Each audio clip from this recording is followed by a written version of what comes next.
ஆண்டவராக இயேசு கிறிஸ்துவின் நாமத்தினாலே மீண்டும் உங்களை சந்திப்பதில் மிகுந்த சந்தோஷம். கர்த்தருடைய வார்த்தைக்கு நேராக கடந்து பார்க்க போகிறோம். ஒரு வசனத்தை வாசித்து கர்த்தருடைய வார்த்தைக்கு நேராக கடந்து போவோம். அப்போஸ்தலர் நடபடிகள் 20ஆம் அதிகாரம் 29வது வசனத்தை நாம் வாசிக்க போகிறோம். அப்போஸ்தலர் நடபடிகள் 20:29. நான் போன பின்பு மந்தையை தப்ப விடாத கொடிதான ஓநாய்கள் உங்களுக்குள்ளே வரும்.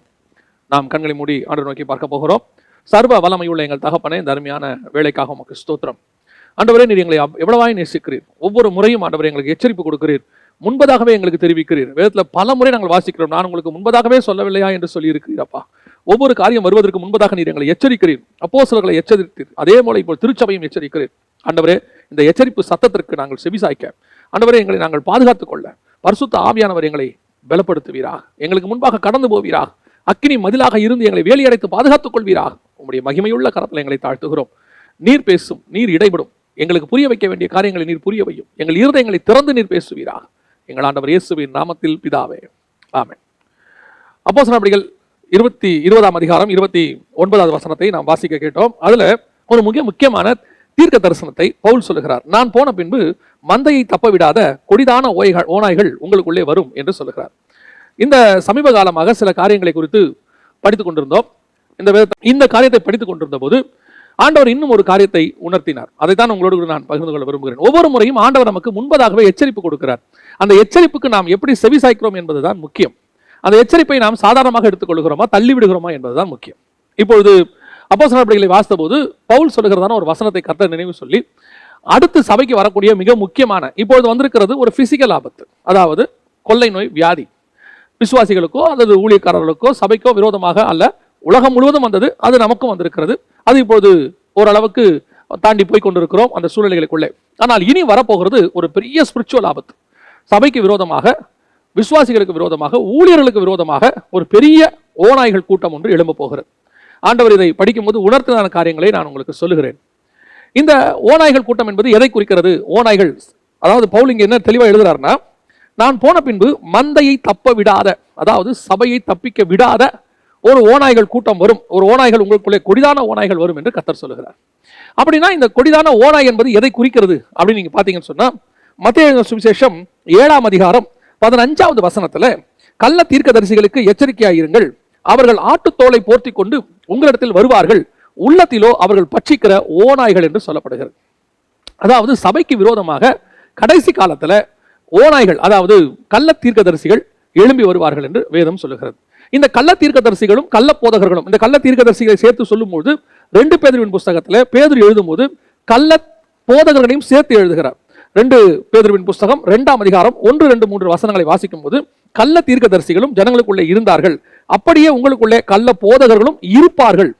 கள்ள தீர்க்கதரிசிகளும் இருந்தார்கள், கள்ள போதகர்களும் இருப்பார்கள் என்று 2 பேரையும் அந்த இடத்துல இணைச்சு தான் எழுதுறார். அப்ப கடைசி காலத்துல மந்தையை தப்ப விடாத கள்ள தீர்க்கதரிசிகளும் கள்ள போதனைகளும் வரும். இது மந்தையை தப்ப விடாத கொடிதான ஓநாய்கள். இந்த கள்ள தீர்க்கதரிசிகளுக்கு நாம் எச்சரிக்கையாக இருக்க வேண்டும் என்று சொல்லித்தான் முன்பதாகவே ஆண்டவர் நமக்கு எச்சரிக்கிறார். வருகிற நாட்கள், இனி வருகிற நாட்கள் சபைக்கு விரோதமாக உபதேசத்துல ஒவ்வொரு காலகட்டத்திலும் உபதேச பிரச்சனைகள் வந்திருக்கிறது. அதெல்லாம் இல்லைன்னு சொல்லவே இல்லை. ஒரு சிலர் சொல்லுவாங்க, எந்த காலத்துல இல்லை, இவர் ரொம்ப புதுசா சொல்ற மாதிரி சொல்றாரு அப்படின்னு. எல்லா காலத்திலும் இருக்கிறது, இந்த காலத்துல இல்ல, ஆதி சபையின் காலத்திலே இருந்தது. ஆனால் பவுல் சொல்லுகிற காரியம் மந்தையை தப்ப விடாத கொடிதான ஓநாய்கள். நாம் கடைசி காலத்துல தனக்கு கொஞ்ச காலமே உண்டு என்று பிசாசு அறிந்திருக்கிறபடியினாலே அவன் உபத்திரவத்தை கொடுத்து பார்த்தான், சபை நிலையாக நின்றது. பஞ்சத்தை கொடுத்து பார்த்தான், சபை நின்றது. கொள்ளை நோயை கொடுத்து பார்த்தான், அதிலும் சபை நின்றது. இப்பொழுது அவன் கடைசியாக மிக கொடிதான ஒரு கள்ள உபதேசத்தை, கள்ள தீர்க்க தரிசனத்தை சபைக்கு விரோதமாய் அனுப்ப போகிறான். இது சபைக்கு கொடுக்கப்படுகிற மிக முக்கியமான எச்சரிப்பு. நான் இந்த வெளிப்படுத்தின விசேஷம் சபைகளை குறித்து தியானித்துக் கொண்டிருந்த போது சபைக்கு ஒரு 3 விதமான உபதேசம் வருகிறதை, கள்ள உபதேசம் வருகிறதை ஆண்டவர் சொல்லுகிறார். ஒவ்வொரு உபதேசம் வருவதையும் முன்னெச்சரிக்கையாக ஆண்டவர் சொல்லுகிறார். 2ஆம் அதிகாரம் வெளிப்படுத்தின விசேஷத்தை நீங்கள் வாசிக்கும் போது முதலாவது உபதேசத்தை குறித்து சொல்லும் போது 2:14 வெளிப்படுத்தின விசேஷம், ஆகிலும் சில காரியங்களை குறித்து உன் பேரில் எனக்கு ஒரு குறை உண்டு, விக்கிரகங்களுக்கு படைத்தவைகளை புசிப்பதற்கு வேசித்தனம் பண்ணுவதற்கும் ஏதுவான இடரலை இஸ்ரவேல் புத்திரருக்கு முன்பாக போடும்படி பாலாக் என்பவனுக்கு போதனை செய்த பிள்ளையாமுடைய போதகத்தை கை கொள்ளுகிறவர்கள் உன்னிடத்தில் உண்டு. முதலாவது, இது என்ன ஒரு உபதேச பிரச்சனை அப்படின்னு கேட்டீங்கன்னு சொன்னா, இந்த உபதேசத்தை கொண்டு வந்தது யாருன்னா முதல் கள்ள தீர்க்கதரிசி. இவன் யாரு? பிள்ளையாம். இந்த பிள்ளையாம் நேரடியாக இதை கொண்டு வரவில்லை. தேவ ஜனங்களுக்கு விரோதமாக, இஸ்ரவேல் புத்திரருக்கு விரோதமாக இது ஏதோ பழைய ஏற்பாட்டில் நடந்த சம்பவம் நினைச்சுக்காதீங்க. அங்க நடந்ததை இங்க கர்த்தர் அதே மாதிரி நடக்குதுன்னு ஆண்டவர் சொல்றாரு. என்ன நடக்குது? இந்த பிள்ளையாம் நேரடியாக சபைக்குள்ள போதிக்கவில்லை. நல்லா கவனிங்க. இடலுக்கு ஏதுவான காரியங்களை போடும்படி பாலாக் என்பவனுக்கு அவன் போதித்தான். பாலாக்க போதிச்சு அவன் வழியாக இஸ்ரவேலை இடரல் உண்டாக்குவது. அதாவது தேவ ஜனங்களுக்கு ராஜாக்கள் வழியாக அல்லது வெளியில் உள்ள பாலாக் என்பவன் ஒரு புறஜாதியான், அவன் வழியாக உள்ளுக்குள்ள என்ன கொண்டு வருகிறார்கள்? சபைக்குள்ள கள்ள உபதேசத்தை கொண்டு இடரலை உண்டாக்குகிறார்கள். இது தேவ ஜனங்களுக்கு விரோதமாய் உருவாக்கப்படுகிறதான முதலாவது உபதேசம். இந்த போதனை என்ன போதனை? பாலாக் என்பவனுக்கு போதித்த பிள்ளையாமுடைய உபதேசம். அங்க அப்படிதான் சொல்லப்பட்டிருக்கு. பாலாக் என்பவனுக்கு போதனை செய்த பிள்ளையாமுடைய போதகத்தை கை கொள்ளுகிறவர்கள். பாலாக்கு என்ன சொல்லி கொடுத்தானா? இடல் உண்டாக்குறதுக்கு என்னென்ன செய்யணுமோ அதெல்லாம் செய். ஆண்டவர் சொல்றாரு, இடல் உண்டாக்குறவனுக்கு ஐயோ, எந்திர கல்ல கட்டி போடணுன்றார். இப்ப சபைகளுக்குள்ள தேவ ஜனங்களை இடல் உண்டாக்கக்கூடியதான எத்தனையோ விதமான போதனைகள். இது எப்படின்னு கேட்டீங்கன்னு சொன்னா, நேரடியாக தேவ ஜனங்களை பாதிக்காது. இது அப்படியே உள்ளுக்குள்ள பக்கவாட்டு வழியாக உள்ளே நுழையும். எப்படி? வேசித்தனத்துக்கும் விக்கிரகத்துக்கு படைத்தவைகளுக்கும் புசிக்கும்படி. கர்த்தருக்கு எதெல்லாம் கோபத்தை உண்டாக்குமோ அந்த கோபத்தை உண்டாக்குற காரியத்தை தேவ ஜனங்களை செய்ய வைப்பது. அப்படி செய்ய வைக்க சொல்லி போதிதர். அதாவது இப்படி எப்படி இருக்கும்னு கேட்டீங்கன்னு சொன்னா, ஊழியக்காரர்களை அனுப்பி ஒரு சிலரை அனுப்பி சபைகளுக்குள்ளே நூதனமான காரியங்களை போதிப்பது. அது எப்படி இருக்கும்னு கேட்டீங்கன்னா, தேவனுக்கு அகைன்ஸ்டா இருக்கும் அல்லது தேவனுக்கு அருவருப்பான காரியமா இருக்கும். அந்த அருவருப்பான காரியங்களை ஜனங்களுக்குள்ளே கொண்டு இடரல் உண்டாக்கி ஒரு காலகட்டத்தில் என்ன ஆகும்னு கேட்டீங்க சொன்னா, தேவன் அவர்களை வாதித்து சபையை கொள்ளக்கூடிய அளவிற்கு, சபையை கைவிடக்கூடிய நிலைமைக்கு கொண்டு போகும். ஒரு முறை ஒரு ஆராதனை வீரர் ஒருத்தர் என்ன செய்தார்? ஆராதனை நடத்தி கொண்டே இருந்தார். அப்பொழுது ஒருபுறம் ஆண்களும் ஒருபுறம் பெண்களுமாய் நின்று தேவனை ஆராதித்துக் கொண்டிருந்தார்கள். திடீரென்று உங்களுடைய அந்த சேர்ஸ் எல்லாம் எடுத்து ஓரமா போடுங்க, ஆண்களும் பெண்களும் தனியாக நிற்க வேண்டிய அவசியம் இல்லை, எல்லாம் ஒன்றாக கலந்துங்கள், எல்லாம் கரங்களை கோத்துக் கொள்ளுங்கள், நாம் ஒன்றாக இணைந்து பரலோக ஆராதனை செய்ய போறோம், ஆண் என்றும் இல்லை பெண் என்றும் இல்லை என்று சொல்லி ஆணும் பெண்ணும் கை கோத்து கொண்டு ஆடும்படி செய்தார். இதுதான் பிழையாமின் போதனை. பாலாக் வழியாக உள்ளே வருதல். எப்படி? கர்த்தர் அருவருக்கிற காரியங்களை ஏங்க ஆணும் பெண்ணும் கை கோத்துவது தவறா? மாம்சத்தில் இருக்கிறவர்கள், முன்ன பின்ன தெரியாதவர்கள் சபைக்குள்ளே வரும்போது ஒரு ஒழுங்கு வச்சிருக்கிறோம். ஒரு ஸ்கூல்ல கூட ஒரு ஒழுங்குமுறையோட வச்சிருக்கிறாங்க. ஒரு ஹாஸ்பிட்டல்ல கூட லேடி வார்டும் ஜென்ஸ் வார்டும் மென்ஸ் வார்டும் தனித்தனியா வச்சிருக்காங்க. ஒரு பஸ்ல கூட மென்ஸையும் உமன்ஸையும் தனியா உட்கார வச்சிருக்காங்க. என்ன காரணம்? அவங்க தப்பு செஞ்சிருவாங்கன்றதுக்காகவா? அல்லது அவங்க சரீரத்தின் அளவில் அப்படி உட்காருவது நல்லது. அதாவது அவங்க தப்பு பண்ணிடுவாங்கன்றதுக்காக அப்படி உட்கார வைக்கல, தனித்தனியா உட்கார வைங்கன்னு சொல்லல. நமக்கு ஒரு கலாச்சாரம் இருக்கு, கல்ச்சர்ல இருக்கிறோம், அந்த கல்ச்சர்ல அது சரி. இதுக்குள்ள இப்ப என்ன கொண்டு வராங்க? உள்ளுக்குள்ள கொண்டு ஆணையும் பெண்ணையும் ஒன்னா ஆட விடு, எல்லாத்தையும் ஒன்னா குதிக்க விடு. நீங்க அந்த பார்க்கணுமே, பிசாசின் கூட்டம் ஆடுற மாதிரி ஆடுச்சு, எல்லாம் தலையை விரிச்சு போட்டுக்கிட்டு ஆடுது மொத்தம். விளைவு என்ன நடக்கும்?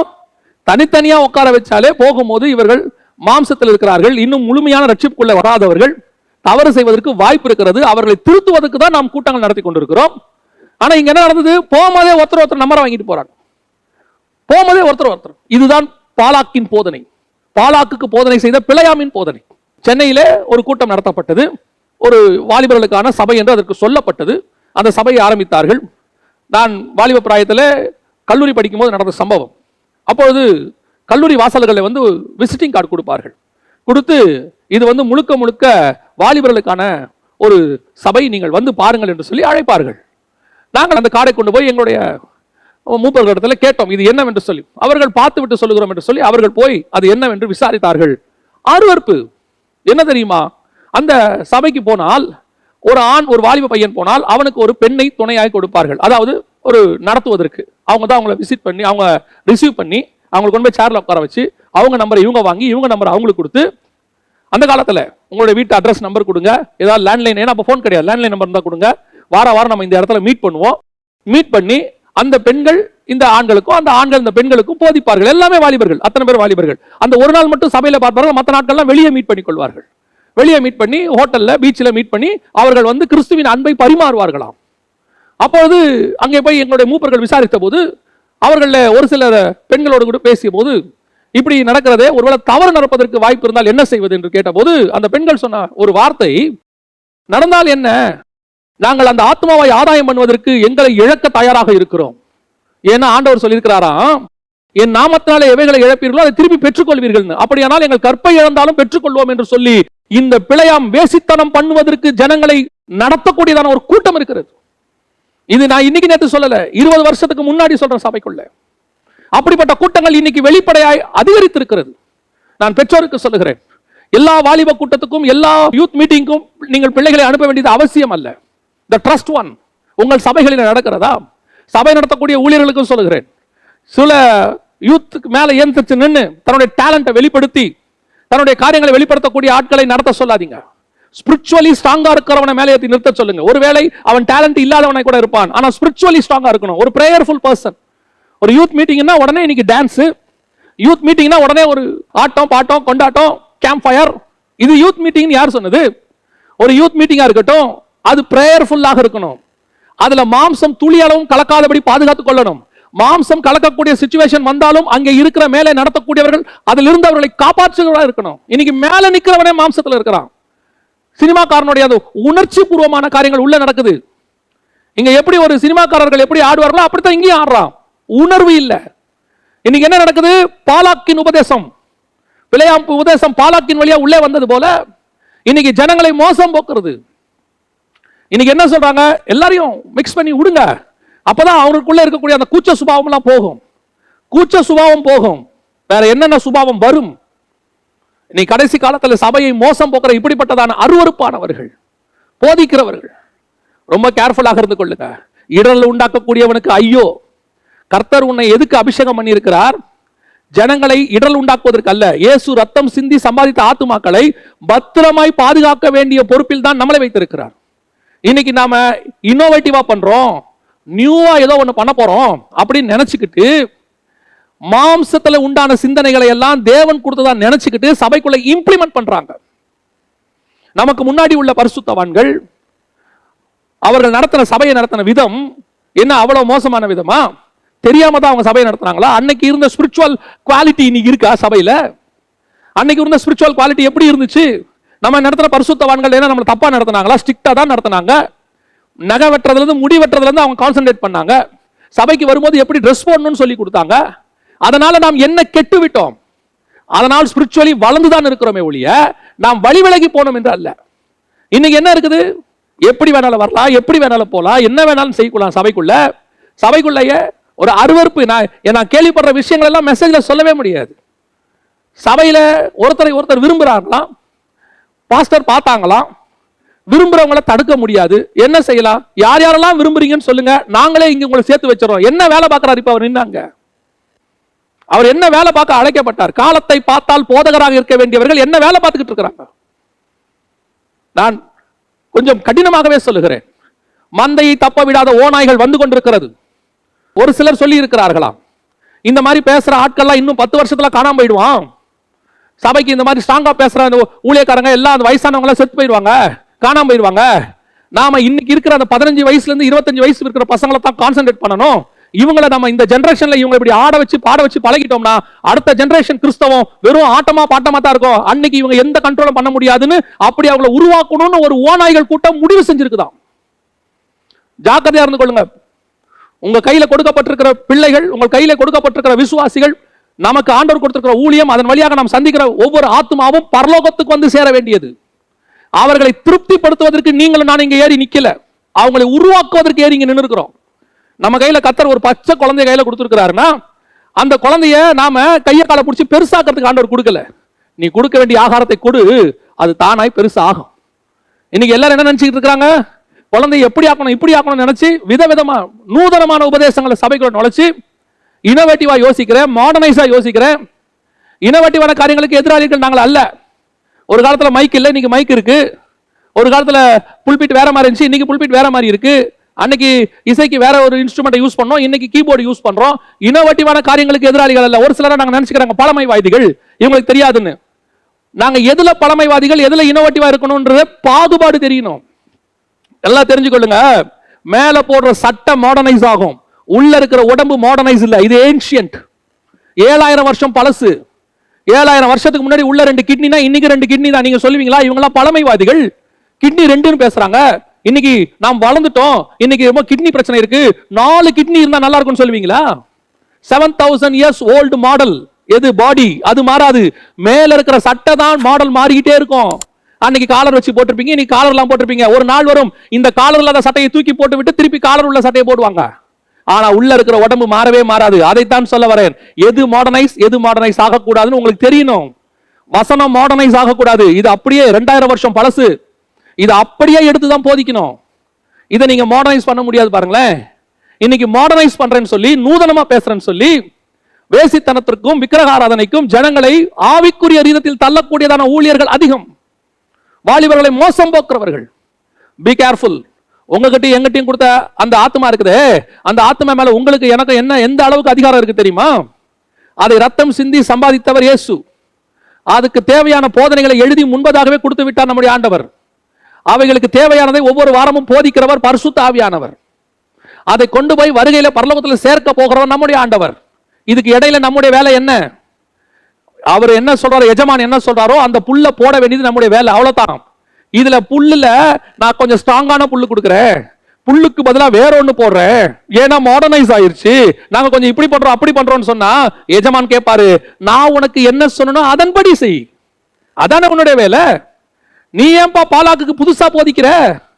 கர்த்தர் ஆசீர்வதிச்சு வைக்கணும்ன்ற தேவ ஜனங்களை இடர்ல உண்டாக்குறதுக்கு நீ யார்?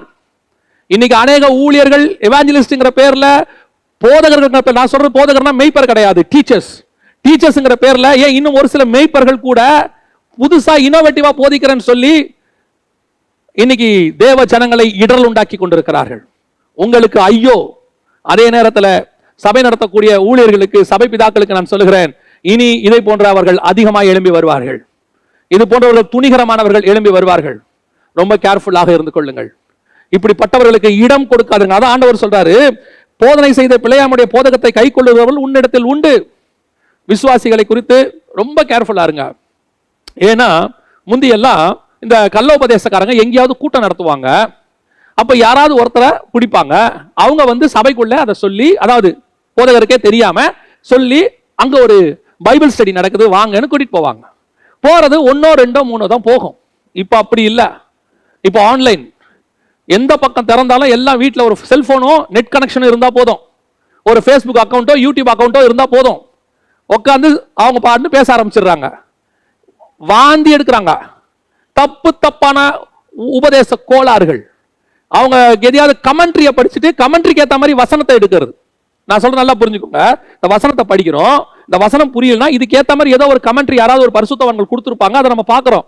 என்ன கேட்டா நான் அதை கூட பார்க்க வேணாம்னு சொல்லுவேன். பரிசுத்த ஆவியானவர்ங்கிறதான ஒருத்தர் இருக்கும் போது நமக்கு இன்னொரு கமெண்ட்ரி தேவைப்படாது. ஒருவேளை அப்படி தேவைப்பட்டால் கூட இந்த வசனத்துக்கு நமக்கு துணையாய் தான் கமெண்ட்ரி இருக்கிறது. இன்னைக்கு உட்காந்து நிறைய புக்ஸ் படிக்கிறது, அந்த புக்ஸ்ல படிக்கிற கதைகள், அதுல படிக்கிற கமெண்ட்ரிஸ் இதெல்லாம் எடுத்துக்கிட்டு அதுக்கேற்ற மாதிரி வசனத்தை எடுத்துக்கிறது, அந்த கமெண்ட்ரியை மெயினா போதிக்கிறது. அங்கே ஒருத்தர் சொன்னாரு, இங்கே ஒருத்தர் சொன்னாரு, இயேசு கிறிஸ்து கோடீஸ்வரனா வாழ்ந்தாராமா, அவர் பிறந்த மறுநாளே லட்சாதிபதி ஆயிட்டாராமா. கேட்டா ஒரு கமெண்ட்ரியில சொல்லியிருக்கு. வசனத்தை படிங்க. நம்மை ஐஸ்வரன் ஆக்கும்படி அவர் தரித்திரரானார்னு இருக்கு. வசனத்தை படிக்கிறது இல்ல. இன்னைக்கு கடைசி காலத்துல ஜனங்களை இடர்ல உண்டாக்கக்கூடியவர்கள். Be careful. ஊழியர்களுக்கும் சொல்றேன், விசுவாசிகளுக்கும் சொல்றேன், இந்த மாதிரி ஆட்கள் இனி நிறைய எழும்பி வருவார்கள். வேதம் சொல்லுது, மந்தையை தப்ப விடாத கொடிதான ஓநாய்கள் புறப்பட்டிருக்கிறது. இப்பவே நல்லா தெரியுது, நிறைய பேர் வந்திருக்கிறாங்க. ரெண்டாவது என்ன உபதேசம் ஆண்டவர் சொல்றார் சபைக்குள்ள இருக்குன்னு எதை சொல்றாரு? 15வது வசனம், 2ஆம் அதிகாரம், வெளிப்படுத்தின விசேஷம் 15வது வசனம். அப்படியே நிக்கோலாய் மதஸ்தாருடைய போதகத்தை கை கொள்ளுகிறவர்கள் உன்னிடத்தில் உண்டு, அதை நான் வெறுக்கிறேன். முதலாவது உபதேசம் பாலாக்குக்கு போதனை செய்த பிள்ளையாமனுடைய உபதேசம். 2வது உபதேசம் நிக்கோலாய் மதஸ்தாருடைய உபதேசம். நிக்கோலாய் மதஸ்தாருடைய உபதேசம்னா என்ன? இந்த நிக்கோலாய் அப்படிங்கிற இவர்களை குறித்து, நிக்கோலாய்ங்கிற கிரேக்க வார்த்தைக்கு என்ன அர்த்தம் அப்படின்னு கேட்டீங்கன்னா, நிக்கோலாய்ஸ் அப்படின்னா, நிக்கோ என்பதற்கு விக்டரி, லாய்ஸ் என்பதற்கு people, victory of the people, அதாவது ஜனங்களின் வெற்றி அப்படின்னு சொல்லி ஒரு இயக்கம் எப்ப இருந்துச்சு? 1ஆம் நூற்றாண்டுல இருந்திருக்கு, பைபிள்ல இருக்கு.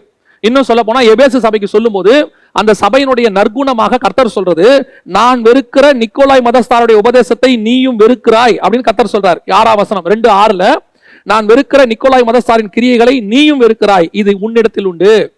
ஆனா அதே காரியம் பெர்கமுக்கு வரும்போது, பெர்கமு பட்டணத்தில் இருந்த சபையில அந்த உபதேசம் இருக்கு. அதை பின்பற்றுகிறவர்கள் உன்னிடத்தில் உண்டு, கை கொள்ளுகிறவர்கள் உன்னிடத்தில் உண்டு. இந்த நிக்கோலாய் மதஸ்தாருடைய உபதேசம் என்ன, அவர்கள் என்ன போதிச்சாங்க, என்ன பண்ணாங்க அப்படின்னு சொல்லி நீங்க பாத்தீங்கன்னு சொன்னா, இந்த நிக்கோலாய் ஜனங்களின் வெற்றி, விக்டரி ஆஃப் த பீப்புள் அப்படிங்கிற அந்த உபதேசக்காரங்க என்ன போதிச்சிருக்கிறாங்க அப்படின்னு பாத்தீங்கன்னா 3 முக்கியமான காரியங்களை போதிச்சிருக்கிறாங்க. அப்போஸ்தலர் காலத்துல 7 மென்டர்ஸ் நியமிக்கிறாங்க. இந்த 7 மென்டர்ஸ்ல ஸ்டீஃபன் அதெல்லாம் இருக்கிறாங்க, ஸ்தேவான்லாம் இருக்கிறாங்க. அதுல ஒருத்தர் நிக்கோலாய். அந்த நிக்கோலாய் தான் இந்த நிக்கோலாய் என்பதற்கு இரினியஸ் அப்படின்னு சொல்லக்கூடியதான அந்த காலத்தை சேர்ந்ததான போதகர் ஒருத்தர் சாட்சி கொடுத்திருக்கிறார். அவர் தான் இதுல. இந்த நிக்கோலாயோடைய குணாதிசயத்தை பார்க்கும்போது அவர் கிரேக்க தேசத்தை சார்ந்தவர், அவர் யூத மார்க்கத்தில் அமைந்தவர், அங்கிருந்து கிறிஸ்தவத்துக்கு மாறினவர். அதாவது இவர் 3 மதங்களை மாறி வராரு. கிரேக்க மதத்திலிருந்து யூத மதத்துக்கு போறாரு, யூத மதத்திலிருந்து கிறிஸ்தவ மதத்துக்கு வராரு. ஆனால் இவர் சாட்சியுள்ள ஜீவன் வாழ்ந்திருக்கிறாரு. அதனாலதான் இவரை மென்டரா நியமிக்கிறாங்க. 7 மென்டர்ஸ்ல இவரையும் ஒருத்தரா போடுறாங்க. ஆனால் இவர் பின்னாட்களிலே இந்த உபதேச கோளாறுகள் வந்ததற்கு இவர் ஒரு காரணமாக இருக்கலாம் என்று கருதப்படுகிறது. அந்த உபதேசம் என்ன அப்படின்னு கேட்டீங்கன்னா 3 காரியங்களை அவர்கள் சொல்லுகிறார்கள். ஒன்னு இம்மாரலிட்டி, இன்னொன்னு இம்மாரலிட்டி, மூன்றாவது ப்ராஸ்பரிட்டி. இந்த 3 காரியங்கள் அவர்களுக்குள்ளே காணப்பட்டிருக்கிறது. ஒன்னு இம்மார்டாலிட்டி. இம்மார்டாலிட்டி அப்படின்னா என்னன்னா சாவாமை. அதாவது நாம நித்தியமாக வாழ போகிறோம். நித்தியமாக வாழ போறோங்கிறத நாமளும் சொல்றோம். ஆனா நித்தியமா வாழ போறோம் அவங்க சரீரத்தை சொல்றாங்க. நாம சொல்றோம் அழிவுள்ளதான இது அழியாமையும். இந்த சரீரம் போயிடும், இந்த ஆத்மா போய் அழியாத சரீரத்தை தரித்துக் கொள்ளும் தான் வசனம் சொல்லுது. இந்த சரீரமானது மண்ணுக்கு திரும்பும், மண்ணுக்கே இது திரும்பிடும் வசனம் தெளிவா சொல்லுது. சரீரமானது மண்ணுக்கு திரும்பிடும், ஆவி தேவன் கிட்ட போயிடும், ஆத்மா தான் நரகத்துக்கா பாதாளத்துக்கா பரலோகத்துக்கான்றதை நிர்ணயம் பண்ணும். இதான் பைபிள் வசனம் சொல்லுது தெளிவாக. ஆனா இந்த மாம்ச சரீரமானது இந்த பூமியிலேயே நித்தியமாக சாகாமையே வாழும் அப்படின்னு சொல்லி இவங்க சொல்றாங்க. நல்லா தெரிஞ்சுக்கொள்ளுங்க, இந்த நீ சாகவே சாவ மாட்டாயின்னு சொன்ன உபதேசம் தேவனுடையது அல்ல. தேவன் சொன்னது என்னன்னா நீ புசிக்கும் நாளிலே சாகவே சாவாய். அப்படின்னா என்ன அர்த்தம்? உன் ஆத்மா சாக தொடங்கிரும். அது வரைக்கும் இந்த ஆத்மாவுக்கு மரணம் இல்லை. இது பரலோகத்துக்கு போறதுக்காக ஆண்டவர் வச்சார். எப்போ நீ அந்த பணத்தை எனக்கு கீழ்ப்படியாம போறியோ உன் ஆத்மா மரணத்துக்கு நேரா பிரயாணிக்க தொடங்கிறோம். இந்த சரீரம் மரணத்துக்கு அன்னைக்கு இதுவும் பாதாளத்துக்கு போயிடும். சாகவே சாவாய், அதான் அதோட அர்த்தம். பிசாசு வந்து என்ன சொன்னா, நீ புசிக்கும் நாளிலே சாகவே சாவதில்லை. அவன் பேசுனது சரீரத்தை பத்தி, ஆண்டவர் பேசுனது ஆத்மாவை பத்தி. இப்போ அவங்க பார்த்தாங்க, சாப்பிட்டாங்க, சாகல. 930 வருஷம் உயிரோடு இருக்கிறாரு யாரு? ஆதாம். அப்ப அவருக்கு என்ன தோணும்? புசிக்கும் நாளிலே சாவான்னு ஆண்டவர் தானே சொன்னாரு. ஆனா பிசாசு என்ன சொல்லுச்சு? சாக மாட்டேன்னு சொல்லுச்சு. நான் 930 வருஷம் இன்னும் உயிரோடு இருக்கிறேனே, என் ஆத்மா இன்னும் உயிரோடு இருக்குது. அப்ப அதை நினைச்சுப்பா, பிசாசின் உபதேசம் சரி. ஒரு நாள் வந்தது, அவன் மரித்து போனான், அவன் ஆத்மா பாதாளத்துக்கு போகும். அப்பதான் அவனுக்கு தெரிஞ்சிச்சு கர்த்தர் சொன்ன மரணம் இதுதானோ. ஏன் ஆண்டவரை ஏற்றுக்கொண்டு நல்லபடியா இருந்து ரத்த சாட்சியை மரித்த ஆபேல்னு ஒருத்தன் மரிச்சானே, அவன் மரணத்துக்கும் என் மரணத்துக்கும் டிஃபரன்ஸ் இருக்குதே. இப்பதான் ஆதாமுக்கு தெரியும், ஓ எனக்கு முன்னாடி மரிச்ச அந்த ஆபேலுடைய மரணத்துக்கும் என் மரணத்துக்கும் வித்தியாசம் இருக்கிறது. தேவன் சொன்னது சரீரத்தை குறித்து அல்ல, அவர் சொன்னது ஆத்மாவை குறித்து என்பதை அவன் புரிந்து கொண்டான். காரணம் என்ன? ஆபேலும் சாவறான், அவன் நீதிமான், இவனும் சாவறான். இந்த டிஃபரன்ஸ் தான் இன்னைக்கும் இருக்கு. ஆண்டவர் பைபிள்ல சொன்னது எல்லாமே ஆத்மா மரணத்தை குறித்து, இவங்க என்ன சொல்றாங்க? சரீரத்தை குறித்து. இந்த நூதனமா மாத்தி விடக்கூடியதான இந்த இமார்டாலிட்டி மாத்துறது யாரு? பிசாசின் வேலை. ஏதோ இன்னைக்கு போதிக்கிறாங்க நீங்க நினைச்சுக்காதீங்க. இன்னைக்கு ஒரு சிலர் அப்படி போதிக்கிறாங்க, இவங்க தான் இன்னைக்கு ஃபர்ஸ்ட் இப்படி போதிக்கிறாங்க நினைச்சுக்காதீங்க. இது ஏதேன்ல இருந்து இருக்கு, ஏதேன்ல இருந்து இது இருக்கு. எல்லா காலகட்டத்திலும் இருந்துச்சு. சாக மாட்டேன் சாவ மாட்டேன்னு ஒருத்தர் அந்தந்த காலத்துல எழும்புவாங்க. இது ஒரு பிசாசின் உபதேசம், நிக்கோலாய் மதஸ்தாருடைய மூல உபதேசம். அப்படி வந்து அவங்க என்ன செய்வாங்க? அப்படியே கொஞ்சம் கொஞ்சமா வந்து சபைக்குள்ளேயும் வருவாங்க. அவ்வப்போது சபைக்குள்ள வரும். சபையினுடைய அந்த காலத்தில் இருக்கிற சபையின் உறுப்பினர்கள் என்ன செய்வாங்க? அதை கொஞ்சம் ஸ்ட்ராங்கா தடுத்துக்கிட்டே இருப்பாங்க, சபைக்குள்ள வராதபடிக்கு பேசிட்டே இருப்பாங்க. இன்னைக்கு கடைசி காலத்துல இந்த இணையதளம், வலைத்தளம், கையில செல்போன், ஆண்ட்ராய்டு போன் எல்லாம் வந்த உடனே போதகர்களுக்கு, சபையினுடைய மெய்ப்பர்களுக்கே தெரியாம வீடுகளுக்குள்ள காத்து வழியா நுழையுது. செல்போன் வழியா வந்து எல்லாருடைய விசுவாசி கைக்கும் போயிருது. இப்போ சபைக்கு போதிக்கும் போதே நம்ம ஆன்லைன்ல தானே போதிக்கிறோம். அப்ப இவங்களும் ஆன்லைன்ல வரும்போது எதெல்லாம் உங்க போனுக்குள்ள வருதுன்றதை எந்த மெய்ப்பனாலையும் கண்ட்ரோல் பண்ண முடியாது. சபைக்குள்ள வரதை அவங்களால கண்ட்ரோல் பண்ண முடியும், போனுக்குள்ள வரதை எப்படி கண்ட்ரோல் பண்ணுவாங்க? இதுல இருந்து கண்ட்ரோல் பண்ண வேண்டியது உங்களுடைய வேலை, விசுவாசிகளுடைய வேலை, ஊழியக்காரருடைய வேலை. நீங்களே பார்க்கணும். இந்த மாதிரி ஆட்கள்லாம் வருவாங்க. இமார்டாலிட்டி, நீ சாகவே மாட்ட, நீ சாகவே மாட்ட அப்படின்னு சொல்லி உங்களை போதிச்சு உங்களுக்குள்ள வந்து இந்த மாம்ச ஆசையை தூண்டுவாங்க. இயேசு கிறிஸ்து எங்கேயாவது சொன்னார் நீ சாகவே மாட்டேன்னு? ஒரு இடத்துல சொன்னார். இவங்க சொல்லுவாங்க என்றென்றும் உயிரோடு கூட இருப்பான், சொன்னவனே செத்துட்டாரு. அந்த யாருக்கு சொன்னாரோ அவனும் செத்துட்டான். 2வது தடவை உயிரோடு எழுப்பின லாசரும் மரித்தாரு. இந்த சரீர மரணம் நல்லது, இது மரிக்கணும். இது மரிச்சு நித்திய ஜீவனுக்குள்ள நம்ம சுதந்திரிக்கணும். இது மரிச்சாதானே உங்க ஆத்மா பரலோகத்துக்காவது போகும். நீங்க மரிக்கவே இல்லைன்னா உங்க ஆத்மா எப்படி பரலோகத்துக்கு போகும்? இங்கேதான் பூமியை சுதந்திரிக்கிறது. பூமியை சுதந்திரிக்கிறது யாருடைய வேலை? பிசாசுடைய வேலை. இந்த பூமியும் அந்த ராஜ்யங்களும் எனக்கு கொடுக்கப்பட்டிருக்கு. என்னைக்கு அவன் பூமியில இருக்கணும் ஆசைப்படுவான். பூமியில இருக்கணும் ஆசைப்படுறது யாரு? பிசாசுடைய வேலை. இந்த இமார்டாலிட்டி அவங்களுடைய வேலை. நாம எப்படிப்பட்டவங்களா இருப்போம்? பவுல் சொல்றாரு, நான் போகிறது எனக்கு நலமாயிருக்கும், நான் போகணும்னு ஆசைப்படுறேன், நான் தேகத்தை விட்டு பிரியும் காலம் வந்தது. பேதுரு சொல்றாரு, நான் தேகத்தை விட்டு பிரியும் காலம் எனக்கு வந்தது. அப்ப அவங்க எல்லாம் மரணத்தை பத்தி பேசலையா? அவர்கள் பேசின மரணம் மாம்சம், அவர்கள் சொன்ன ஜீவன் ஆத்மா. உங்களுடைய என்னுடைய ஆத்மா தான் கான்சென்ட்ரேட் பண்ணணும். இந்த மாம்சம் என்னைக்கு இருந்தாலும், இதை நீங்க எப்படி பாதுகாத்தாலும், நீங்க என்ன பண்ணாலும் முதுமையே உங்களால் தடுக்க முடியாது. போதிக்கிறவங்களுடைய முதுமை இன்னும் 10 வருஷத்தை தெரிஞ்சுமே வருகை தாமதிச்சா? போதிக்கிறவங்க வீட்லயே மரணம் நடக்குது. மரணமே இல்லைன்னு போதிக்கிறவங்க வீட்டுல அடுத்து என்ன சொல்லுவாங்க தெரியுமா? அவர்கள் அவிசுவாசிகள், அவங்க பாவம் செஞ்சாங்க. போதிக்கிறவங்க என்னைக்கு உயிரோடு இருப்பாங்களா? உங்களுக்கு நான் உண்மையை சொல்றேன், இந்த மாதிரி போதிச்ச எத்தனையோ பேர் செத்து போயிட்டாங்க, இப்ப உயிரோடு இல்லை. இதுதான் நிக்கோலாய் மதஸ்தாருடைய மூல உபதேசம். ரெண்டாவது இம்மாரலிட்டி. இம்மாரலிட்டில என்ன? எப்படி வேணாலும் வாழலாம். அதுவும் இந்த நிக்கோலாய்க்காரங்க என்ன பண்ணிருக்காங்க, பழைய ஏற்பாட்டு நியாயப்பிரமாணத்தை உள்ளே கொண்டு வந்து ஆபிரகாமினுடைய ஆசீர்வாதங்கள் எல்லாம் நமக்கு உண்டு கர்த்தர் எதை சொன்னாரு? ஸ்பிரிச்சுவலி சொல்றாரு. அதாவது வேதத்தை அப்படியே மேலாக்க மேயிறது, அப்படியே மேலாக்க பார்த்துக்கிட்டு தேவையான வசனங்களை மட்டும், அதுவும் தேவையான இடத்துல பிக் பண்ணி எடுத்துக்கிறது. முன்னாடியும் படிக்கிறது இல்லை, பின்னாடியும் படிக்கிறது இல்லை, தேவையான இடத்த மட்டும் அப்படி எடுத்து வச்சுக்கிறது. வச்சுக்கிட்டு அதை மட்டும் உங்களுக்கு போதிக்கிறது. அதான் சொல்லுவேன், நானே உன் பரிகாரியாகிய கர்த்தர் அப்படியே போட்டு, உனக்கு வியாதி இல்லை என்று கர்த்தர் சொல்லுகிறார்.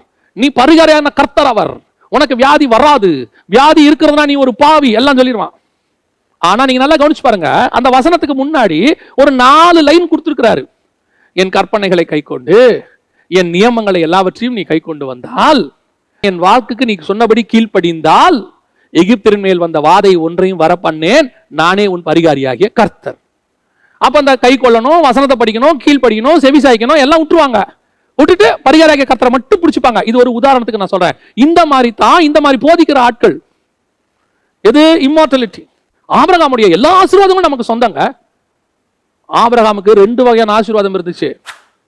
12ஆம் அதிகாரத்திலிருந்து 17ஆம் அதிகாரம் வரைக்கும் உள்ள ஒரு ஆசீர்வாதம், 17ஆம் அதிகாரத்திலிருந்து 22ஆம் அதிகாரம் வரைக்கும் ஒரு உள்ள ஆசீர்வாதம். இந்த 2 ஆசீர்வாதத்தையும் நீங்க பார்க்கணும். 15ஆம் அதிகாரத்தில் சொல்லும் போது வானத்தின் நட்சத்திரத்தை மட்டும் சொல்லுவார். ஏற்கனவே நான் உங்களுக்கு சொல்லியிருப்பேன், இன்னும் ஒரு தடவை சொல்றேன். 17ஆம் அதிகாரத்திலிருந்து சொல்லும் போது 22ஆம் அதிகாரம் வசனத்தில் வாசிக்கும் போது கடற்கரை மணலும் சொல்லுவார். வானத்தின் நட்சத்திரம்ங்கிறது ஆவிக்குரிய ஆசீர்வாதம், கடற்கரை மணல்ங்கிறது பூமிக்குரிய ஆசீர்வாதம். இந்த எப்ப இஸ்மவேல் வந்தானோ அப்பதான் பூமிக்குரிய ஆசீர்வாதத்தை பத்தி பேசுறாரு. இஸ்மவேல் வரத்துக்கு முன்னாடி வரைக்கும் 16ஆம் அதிகாரம் வரைக்கும் வானத்துக்குரிய ஆசீர்வாதத்தை பத்தி மட்டும் தான் பேசுவாரு. அந்த 15ஆம் அதிகாரத்துக்கு முன்னாடி ஒரு உடன்படிக்கை ஏற்படுத்துவாரு. அப்பமும் ரசமும் கொண்டு வந்து மெல்கிசேதேக்கு கொடுப்பாரு. எப்போ அந்த இஸ்மவேல் பிறந்துட்டானோ அப்ப மாம்ச விருத்தச்சேதனத்தை கொண்டாந்துருவாரு. பூமிக்குரிய உடன்படிக்கை, 2 உடன்படிக்கை, 2 ஆசீர்வாதம், 2 சந்ததி. அது நியாயப்பிரமாணம், கிருபையின் பிரமாணம். கலாத்தியருக்கு எழுதும்போது 2த்தையும் பிரிச்சு எழுதுறாரு பவுல். ஆகார் மூலமா வந்தது ஒண்ணு, சாரால் மூலமா வந்தது ஒண்ணு. சொல்லிட்டு அவர் என்ன சொல்றாரு? நாம் சுயாதீனத்தினுடைய பிள்ளைகள், நாம் சாராளுடைய பிள்ளைகள் என்பதை அவர் அங்க ஓமையா எழுதுறாரு. அப்ப நாம வானத்தின் ஆசீர்வாதத்துக்குரியவர்கள். அப்ப பூமிக்குரிய ஆசீர்வாதம் இல்லையா? இது பூமிக்குரிய ஆசீர்வாதம். என்ன? இங்க வந்து இங்க இருந்து அங்க போற வரைக்கும் நமக்கு என்ன தேவையோ அதுதான். எத்தனையோ முறை நாங்க அதை எக்ஸ்பிளைன் பண்ணியிருக்கிறோம். நீங்க வெளிநாட்டுக்கு ஒரு டூர் போறீங்க, டூர் போய் ஒரு 30 நாள் 40 நாள் அங்க இருக்க போறீங்க. அந்த 40 நாளுக்கு தேவையான ட்ரெஸ் என்னவோ அதை நம்ம எடுத்துட்டு போவோம். அந்த 40 நாளுக்கு என்ன காசு தேவையோ அதை எடுத்துட்டு போவோம். அந்த 40 நாள் டூருக்கு போகும்போது நீங்க என்ன பண்ண போறீங்க? உடனடியாக எல்லாத்தையும் வித்து கொண்டு போய் அந்த இடத்துல ஒரு வீடு வாங்குவோம். நம்ம 40 நாள் தங்க போறோம், ஒரு வீடு வாங்குவோம். 40 நாளைக்கு எதுங்க வீடு? ஒரு வாடகை வீடு வாங்கினா போதுமே, ஒரு ஹோட்டல்ல ரூம் எடுத்தா போதுமே. இல்லைங்க, நம்ம அங்க 40 நாள் இருக்கிறோமே, ஹோட்டல்ல ரூம் கணக்கு பண்ண என்ன கணக்கு பண்ண என்னையா? நீ 40 நாள் மட்டும் தான் அங்க இருக்க போற, ஆனா இங்க தான் நீ நித்தியமா இருக்க போற. அப்போ நித்தியமான இடத்தில் தானே நீ எல்லாம் வாங்கணும். அதுதான் சொல்றேன், சுயாதீன பிரமாணம் வானத்துக்குரியது, நியாய பிரமாணம் பூமிக்குரியது. இதை வச்சு படிச்சு பாருங்க, தெளிவா இருக்கு. அப்ப இங்க என்ன தேவையோ, நீங்க இருக்கிற அந்த வாடகை வீட்டுல இந்த பூமியில இருக்கிற வரைக்கும் உங்களுக்கு என்ன தேவையோ அதை திருப்தியாக. இன்னும் உங்களுக்கு ஒரு உண்மை சொல்லட்டுமா? நம்ம வீட்டுல சாப்பிடறத விட டூருக்கு போகும்போது நல்லா சாப்பிடுவோம் தெரியுமா உங்களுக்கு? வீட்டுல கூட இருக்கிறத சாப்பிடுவோம். டூருக்கு போகும்போது என்ன செய்வோம்? ஏதோ 1 நாள் வரும், அங்க என்ன கிடைக்குதோ நல்லா சாப்பிடுங்க. அப்பா என்ன செய்வாரு? நல்லா சாப்பிடுப்பா, என்னைக்கோ ஒரு நாள் வெளியே வரும், வீட்டுல கிடைக்காதெல்லாம் இங்க சாப்பிடுன்னு சொல்வார். அந்த மாதிரி நான் சொல்லுவேன், இந்த பூமியில நமக்கு என்ன தேவையோ எல்லாவற்றையும் கத்தத்தராரு. வாழ்வதற்கு சர்வை பண்றதுக்கு என்ன தேவையோ போதுமான அளவுக்கு கத்தத்தராரு. நமக்கு ஆண்டவர் ஒரு குறைவும் நமக்கு வைக்கல இங்க. ஆனா இவங்க இந்த பூமியை சுதந்திரிச்சு ஆபிரகாமின் ஆசீர்வாதம். ஆபிரகாம் ஒரு மனைவியோட இருந்தாரு. நான் சொல்றது எல்லாம் நான் பார்த்ததை உங்களுக்கு சொல்லுகிறேன். அவருக்கு எத்தனை மறுமனையாட்டிகள் இருந்தாங்க? எல்லா ஆசீர்வாதங்களும் கிறிஸ்து இயேசுக்குள்ளாக ஆபிரகாமின் ஆசீர்வாதங்கள் எல்லாம் ஆம் என்றும் நிறைவேறுகிறது. அப்ப ஆபிரகாமுக்கு ஆண்டவர் என்ன சொன்னாரு? நிறைய மறுமணியாட்ட கல்யாணம் பண்ணும்போது என்ன சொன்னாரு? பூமியின் சந்ததிகள் எல்லாம் உனக்குள்ள ஆசீர்வாதமா இருக்கும் தானே சொன்னாரு. அப்ப ஏன் நிறைய திருமணம் பண்றது தப்பா அப்படின்னு சொல்லி நிறைய திருமணம் பண்ணக்கூடியதான இந்த உபதேசத்தை ஃபாலோ பண்ணக்கூடியதான இந்த நிக்கோலாய் மதஸ்தாருடைய ஆவியை பெற்றவர்கள் இன்னும் இருக்கிறார்கள். இன்னைக்கு இருக்கிறாங்க. இன்னைக்கு ஆப்பிரிக்கன்ஸ் நிறைய பேர் இருக்காங்க. எனக்கு தெரிஞ்சு தமிழ்நாட்டில் ஒரு குரூப் அப்படி இருக்கு, நிக்கோலாய் மதஸ்தாரை ஃபாலோ பண்ணுகிறவங்க உன்னிடத்தில் உண்டு. நல்லா தெரிஞ்சுக்கொள்ளுங்க, நியாயப்பிரமாணம் வேண்டாம் அல்ல, நியாயப்பிரமாணத்தினுடைய பூரணம் கிருபையின் பிரமாணத்துக்கு இருக்கிறது. எதற்காக நியாயப்பிரமாணம் கொடுக்கப்பட்டதோ அந்த நியாயப்பிரமாணம் அவர்கள் சரியாய் ஃபாலோ பண்ணாதனால அதை காட்டிலும் ஸ்ட்ராங்கான பூரணப்படுத்த கூட கிருபையின் பிரமாணத்தை உன் கையிலேயே கற்றுக் கொடுத்திருக்கிறார். நீங்க இதை ஃபாலோ பண்ணா போதும், அதுல நியாயப்பிரமாணம் நிறைவேறி விடும். நியாயப்பிரமாணத்தை கர்த்தர் நிறைவேற்றுவார். அது நமக்கு இப்ப தேவையில்லை. இப்ப கிருபையின் பிரமாணம் இதை ஃபாலோ பண்ணா அது வந்துரும்ன்ற அவ்வளவுதான். தேவையில்லைன்னா என்ன, இதை நீங்க ஃபாலோ பண்ணுங்க, அது அதுக்குள்ள வந்துடும். நியாயப்பிரமாணத்துல கர்த்தர் அவனை ஒரு மேலான தகப்பனா தான் வச்சார். ஆபிரகாம கர்த்தர் மேலான தகப்பனா வச்சார். நியாயப்பிரமாணங்கிற விருத்த ஆரம்பிக்கிறதுக்கு முன்னாடி நான் சொல்றேன், அதை ஆரம்பிக்கிறதுக்கு முன்னாடி சொல்றேன். இந்த சத்தியத்தெல்லாம் படிக்கிறது இல்லை, எதையாவது பேசிட்டு உங்க மாம்ச இச்சைகளுக்கு ஏதுவான. நீங்க 2 பேதுருவின் புஸ்தகத்துல வாசிச்சு பாருங்க. 2 பேதுருவின் புஸ்தகம் 2ஆம் அதிகாரத்துல 1-2 வசனங்களை நீங்கள் வாசிச்ச போது 3வது வசனம் வரைக்கும், கள்ள தீர்க்கதரிசிகளும் ஜனங்களுக்குள்ளே இருந்தார்கள், அப்படியே உங்களுக்குள்ளே கள்ள போதகர்களும் இருப்பார்கள். அவர்கள் கேட்டுக்கு ஏதுவான வேத பொருட்களை தந்திரமாய் நுழைய பண்ணி தங்களை கிரயத்துக் கொண்ட ஆண்டவரை மறுதலித்து தங்களுக்கு தீவிரமான அழிவை வருவித்துக் கொள்வார்கள். அவருடைய கெட்ட நடக்கைகளை அநேகர் பின்பற்றுவார்கள். கெட்ட நடக்கைகள் இன்னைக்கு கேட்டுக்கிட்டு தெரியுறாங்க. அதாவது ஒரு காலத்துல இந்த பாவத்தெல்லாம் விட்டுட்டு வந்துட்டாங்க. நான் சொல்வது உண்மை. சில பாவங்களை விட்டு வந்து விட்டார்கள். அந்த பாவத்தை விட்ட பிறகு கர்த்தர் அவர்களை ஆசீர்வதித்து நல்லா இப்ப வெளிநாடுகளுக்கெல்லாம் போக ஆரம்பிச்சாங்க. வெளிநாடுகளுக்கெல்லாம் போன பிறகு அங்க போய் பார்க்கறாங்க. அங்க பார்க்கும்போது இவங்களுக்கு என்ன தோணுது? ஐயோ, இத்தனை நாள் நம்ம இதெல்லாம் இழந்துட்டோமே, இத்தனை நாள் நம்ம இதெல்லாம் விட்டுட்டோமே, இந்தியாவில் நமக்கு இப்படி ஸ்ட்ரிக்டா போதிச்சுட்டாங்களே, அமெரிக்கால பாருங்க, ஐரோப்பால பாருங்க எப்படி ஜாலியா இருக்காங்க, இந்த இந்தியன் பாஸ்டர்ஸ், இந்தியன் போதகர்கள் தேவையில்லாத ஸ்ட்ரிக்டர்ஸ் நமக்கு கொடுத்துட்டாங்க அப்படின்னு சொல்லி அங்க போய் அவர்கள் ஃபாலோ பண்ணக்கூடிய காரியங்கள்ல லயித்து கடைசியில விழுந்து போனவர்கள் நிறைய பேர் இருக்கிறாங்க. இங்க நல்லா கவனிச்சுக்கொள்ளுங்க, இப்ப நான் சொல்றது சரியா புரிஞ்சுக்கோங்க. இங்க அவங்க ஒரு பிரமாணத்துக்குள்ள தங்களை உட்படுத்திக்கிட்டாங்க, ஒரு பிரதிஷ்டைக்குள்ள வச்சுக்கிட்டாங்க. நான் இந்த மாதிரி தான், ஒரு உதாரணத்துக்கு சொல்றேன், நான் இந்த மாதிரி ட்ரெஸ் தான் போடுவேன் அப்படின்னு அவங்க ஒரு பிரமாணத்துக்குள்ள வந்துட்டாங்கன்னு வச்சுக்கோங்களேன். அவங்க வச்சுக்கிட்டாங்க, பைபிள் இருக்கு நான் சொல்லல, அவங்க வச்சுக்கிட்டாங்க. அந்த பிரமாணத்துல அவங்க வாழ்க்கையை வாழ்றாங்க. எத்தனை வருஷம்? 10 வருஷம், 15 வருஷம். அதுல அவங்க ரொம்ப கர்த்தருக்கு வைராகியமாகவும் நிக்கிறாங்க. அது அவங்க கர்த்தருக்காக ஏற்படுத்தி கொண்டது. கர்த்தர் சொன்னான்னு சொல்ல மாட்டேன், அவங்க கர்த்தருக்காக ஏற்படுத்தி கொண்டாங்க. அதுல அவங்க வைராகியமா இருந்தாங்க, கர்த்தருக்கு உண்மையா இருந்தாங்க. அதை கர்த்தர் பாக்குறாரு. பரவாயில்லப்பா, நீயே ஒரு வைராகியத்தை ஏற்படுத்தணும், அதுக்கு நீ உண்மையா இருந்தியான்னு உயர்த்த ஆரம்பிக்கிறார். உயர்த்த ஆரம்பிக்கும் போது இப்ப என்ன ஆகுது? அவங்களுக்கு கொஞ்சம் வாய்ப்புகள் கிடைக்குது ஊழியத்துக்கு வெளியிலேயே போக. அங்க போனா இப்ப அங்க இருக்கிறவங்க அந்த ஊருக்குள்ளுருக்கு கோட்டு சூட்டு போடுறாங்க. அந்த ஊருக்குள்ளுருக்கு அப்படி போட்டா தான் இருக்க முடியும். அவங்க போட்டுக்கிட்டு நல்லா நீட்டா வராங்க. அது அவங்க ஊர் கல்ச்சருக்கும் அங்க இருக்கிற வாய்ப்பு சீதோஷ நிலைக்கும் அது சரி. இது இங்க இருந்து போறாருல, இவர் போன உடனே இவங்களும் இவ்வளவு ஸ்டைலா கோட்டு போட்டுருக்காங்களே, நீங்க அங்க போய் கோட்டு போட்டுக்கோங்க, யாரும் வேணாம்னா, ஏன்னா குளிருக்கு போட்டுங்க, ஜெர்கின் போட்டுக்கோங்க, யாரும் உங்களை வேணான்னு சொன்னா, நல்ல ஷூ போட்டுக்கோங்க, குளிரும் போட்டுக்கோங்க.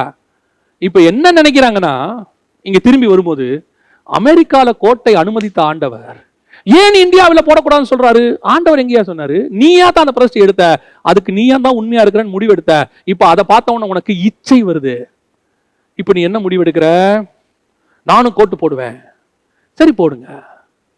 இப்போ எடுத்த பிரதிஷ்டை யார் எடுத்தது? ஆண்டவர் சொல்லி எடுத்தீங்களா, நீங்க எடுத்தீங்களா? நீங்களா ஒரு வைராகியம் அதுக்கப்புறம் நீங்களா அதை கழட்டி போட்டுட்டு அதுக்கப்புறம் நீங்களா வேற ஒண்ணு போட்டுக்கிட்டு, நான் சொல்றது ஒரு உதாரணத்துக்கு மட்டும்தான், நீங்களா ஒண்ணு போட்டுக்கிட்டு அதுக்கப்புறம் என்ன போதிக்கிறது? இவர்கள் இங்க தப்பாய் போதிக்கிறார்கள். இது ஒவ்வொருத்தருக்கும் ஒரு பிரதிஷ்டைங்க. அவங்க ஆசைப்பட்டு ஒண்ணு எடுத்துக்கிறாங்க. இப்ப பாருங்க, ஒரு சிலர் இருக்கிறாங்க, ஒரு இடத்துக்கு போனா அவங்க ரைஸ் தான் சாப்பிடுவாங்க. அவங்களுக்கு ரைஸ் தான் பிடிக்கும், சாப்பிட்டாதான் சாப்பிட்ட மாதிரி இருக்கும். சில நேரத்துல நம்ம வெளிநாட்டுக்கு போனோம்னா ரைஸ் கிடைக்காது, அங்க பர்கர் கிடைக்குது. ஓகே, பர்கர் சாப்பிட்டோம், அன்னைக்கு பர்கர் வயிறு ஃபுல்லாச்சு. அன்னைக்கு சாப்பிட்டப்போ கொஞ்சம் லைட்டா நமக்கு தெரியுது, ஓகே ரைட் நல்லா இருக்குது அப்படின்னு. இங்க வந்த உடனே சோறை போட்டு என்னை நீங்கள் கொன்று விட்டீர்கள், சோறு என்பது ஒரு ஆகாரமா, பர்கரை பாருங்கள், அப்படியா நம்ம பேசுறோம்? அது அங்கத்துக்கு ஓகே, நல்லாவும் இருக்கு, நமக்கு இது இங்க ஓகே. ஒவ்வொரு இடத்திற்கு ஒவ்வொன்றை கர்த்தர் தான் கொடுத்து வச்சிருக்கிறாரு. இப்ப என்ன பண்றோம் தெரியுமா? நான் சொல்றது உதாரணம். இப்ப அடுத்த லெவலுக்கு போறேன். எதுக்கு இதை சொன்னேன்றது சொல்றேன். இங்க இருக்கும்போது நல்லா ஸ்ட்ராங்கா உபதேசத்துல இருக்காங்களா, அங்க போறா குளிர்காலத்துல அங்க இருக்கிறவங்க என்ன சொல்றாங்க, ஒரு சிலர் நடந்த சம்பவம் அங்க சொல்றாங்க, ஆல்கஹால் தப்பா? ஆல்கஹால் தப்புலாம் இல்லைங்க. ஒரு அளவோட நம்ம எடுத்துக்கிட்டோம்னா குளிருக்கு அது ரொம்ப நல்லது. அது எப்படி குடிக்கிறது தப்பாகும்? உடனே இவருக்கு பழைய விட்டுட்டு வந்தவர் இல்ல, இவருக்கு நாக்கு சப்பு தட்டுது. ஓ அப்படியா, இத்தனை நாட்கள் இந்தியாவில் நம்மளை குடிக்க கூடாது என்று சொன்னார்களே, இப்படி என்ன நிறுத்தி வச்சுட்டாங்களே, ஆபிரகாமின் ஆசீர்வாதங்கள்ல இதுவும் வருதோ? ஆமா.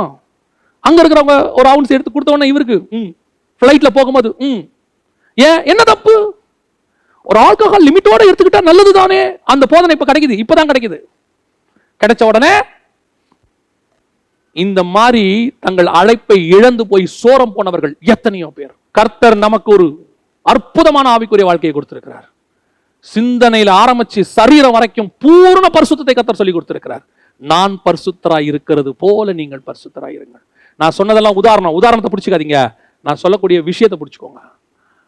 கர்த்தர் நமக்கு பூரணத்தை கொடுத்திருக்கிறார். அவர் நம்ம பெற்றிருக்கிற அபிஷேகத்தை கூட துக்கப்படுத்திடக்கூடாது, அந்த அளவுக்கு நீ கான்சியஸா இருக்கணும்னு கர்த்தர் சொல்லி கொடுத்திருக்கிறார். உனக்கு ஆண்டவர் ஒன்று வெளிப்படுத்திருக்கிறார், அது உனக்கு வெளிப்படுத்த அதை ஃபாலோ பண்ணுங்க. அதை ஒருத்தன் ஃபாலோ பண்ண மாட்டான், அவன் ஃபாலோ பண்ணாம இருக்கிறதுக்கு அவன் அதுக்கு 1000 காரணம் சொல்லுவான். உடனே அந்த காரணத்தை உங்களுக்கு அது தேவைப்படுதுன்னு அந்த காரணத்தை எடுத்துக்கிட்டு அமெரிக்கால ஒரு பாஸ்டர் அப்படி சொன்னாரு, ஜப்பான்ல ஒரு பாஸ்டர் இப்படி சொன்னாரு, நான் ஏன் பண்ணக்கூடாதுன்னு கேட்காதீங்க. உனக்கு ஒரு பிரச்சனை நீங்களே தானே எடுத்தீங்க, அதில் தானே ஸ்ட்ராங்கா நின்னீங்க, அதில் தானே கர்த்தர் ஆசீர்வதிச்சாரு, அதுல தானே நீங்க வளர்ந்தீங்க. நான் சொல்லுவேன், என்னை வளர்த்தவர்கள் ஆவிக்குரிய விதத்தில் சொல்லுவேன், தப்பாய் வளர்க்கவில்லை, சரியாய்த்தான் வளர்த்தார்கள். நானும் ஏறக்குறைய கர்த்தருடைய கிருபையினால 16 நாட்டுக்கு போய் பார்த்துட்டு தான் வந்திருக்கேன். நான் அவர்களை குறை சொல்லவே இல்லையே.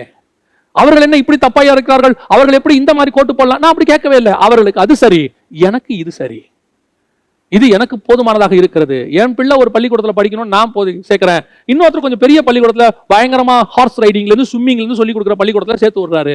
நான் என்ன சொல்வேன், பாருங்கள் அவர் எவ்வளவு ஆடம்பரம், அங்கே சேர்க்க வேண்டுமா அவர் பிள்ளையை, நாம் ஏன் சின்ன ஸ்கூல்ல சேர்க்கக்கூடாது? அவருக்கு அது சரி.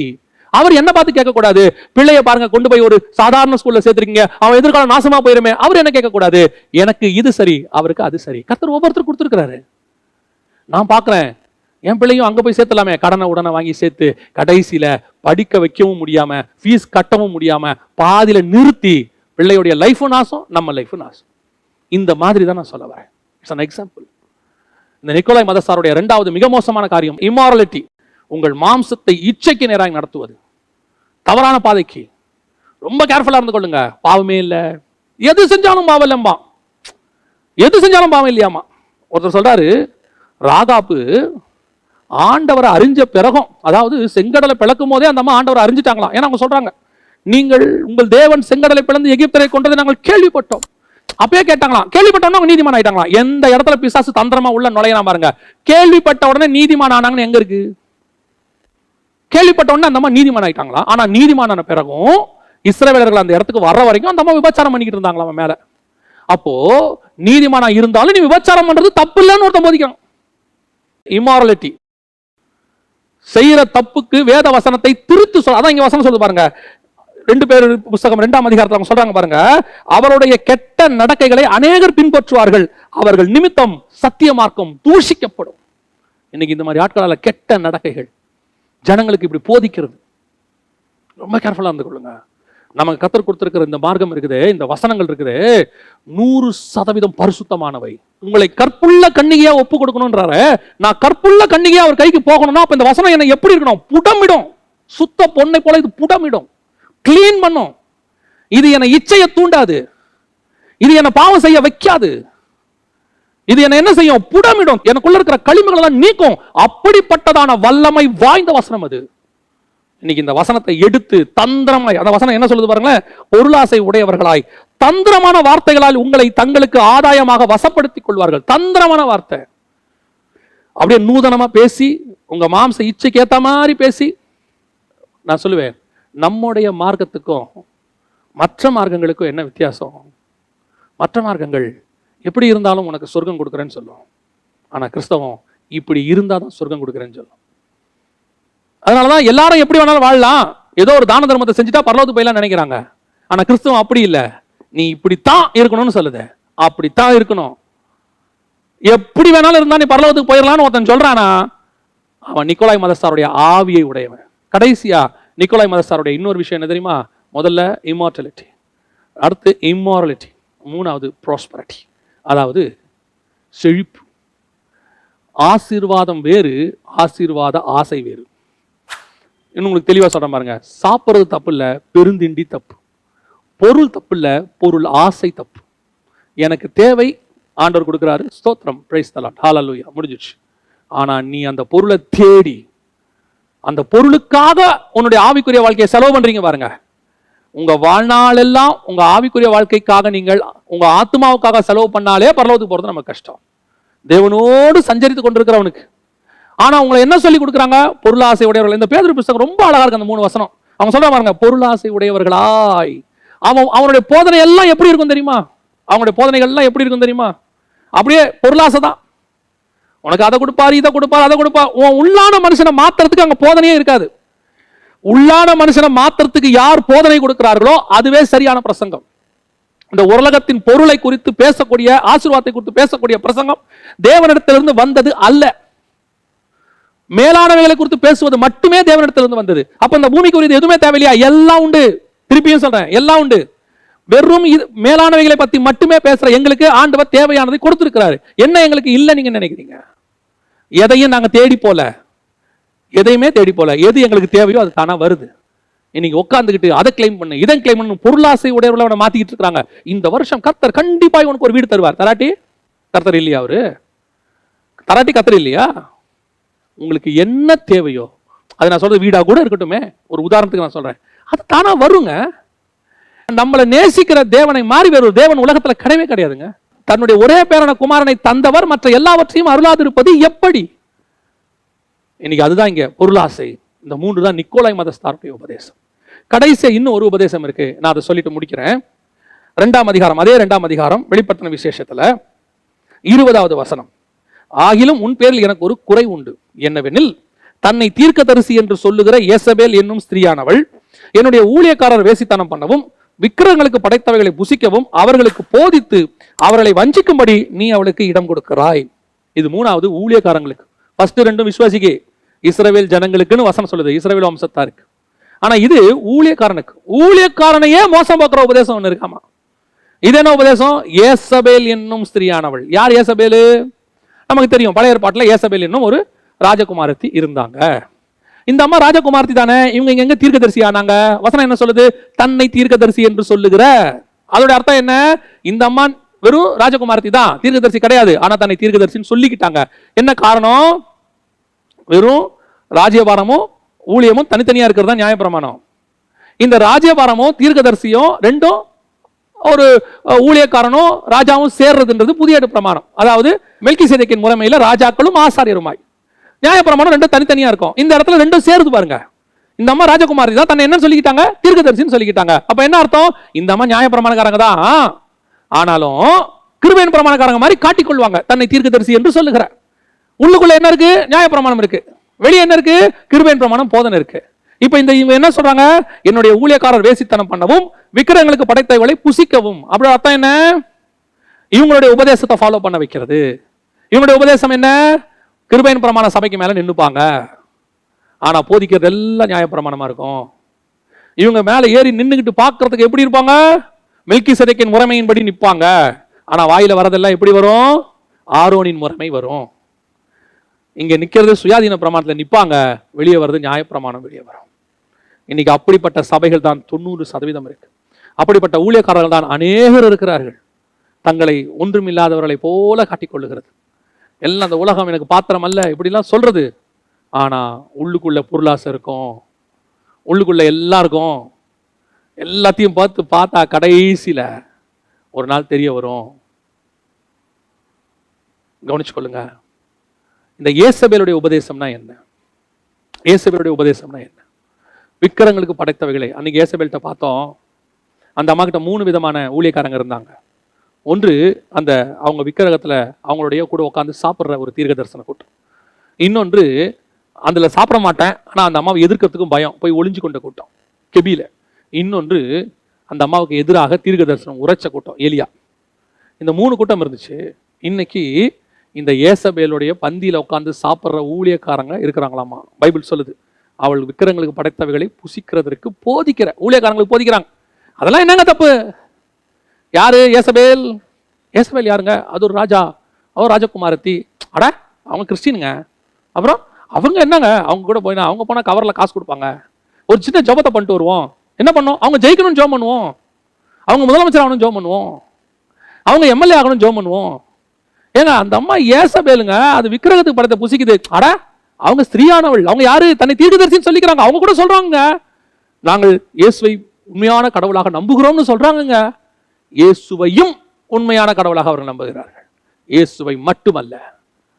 இன்னைக்கு போய் அரசியல்வாதிகிட்ட கொடுக்கிற கவரை வாங்கிக்கிட்டு வந்து பந்தியில சாப்பிடக்கூடிய எத்தனையோ பேர், எத்தனையோ ஊழியக்காரர்கள், அவர்களை மோசம் போக்குற ஊழியக்காரங்க. இங்க பிரச்சனை என்னன்னா, நான் சொல்லுவேன், சிலர் ஊழியத்துல அடிப்படையில் ஸ்ட்ராங்கா இல்லாம இருக்காங்க. அப்ப அவங்களுக்கு மேல ஒரு மென்டர் இருக்காங்க. இவங்க வந்துருவாங்க, அவங்க தான் இவங்க நடத்துவாங்க. அவங்க இவங்கள மோசம் போக்குவாங்க. என்ன சொல்லுவாங்க? பிரதர், அதெல்லாம் தப்பு இல்லை பாஸ்டர், அப்படி இப்படி இருந்தாதான் நீங்க ஒரு சர்ச்சை வாங்கி கட்டி மேல வர முடியும். இப்படி நீங்க ஸ்ட்ராங்கா பேசிக்கிட்டு ஒன்றும் நடக்காது வேலைம்பாங்க. ஒரு சிலர் சொல்லுவாங்க, ஒரு ட்ரிப் அப்படியே வெளிநாடுகளுக்கெல்லாம் போயிட்டு வாங்க, அப்பதான் உங்களுக்கு ஒரு அமௌண்ட் தேரும், சபையை விட்டுட்டு போங்க, அப்படி சொல்லுவாங்க. இது ஏசபேலுடைய பந்தியில சாப்பிட சொல்ற கூட்டம்.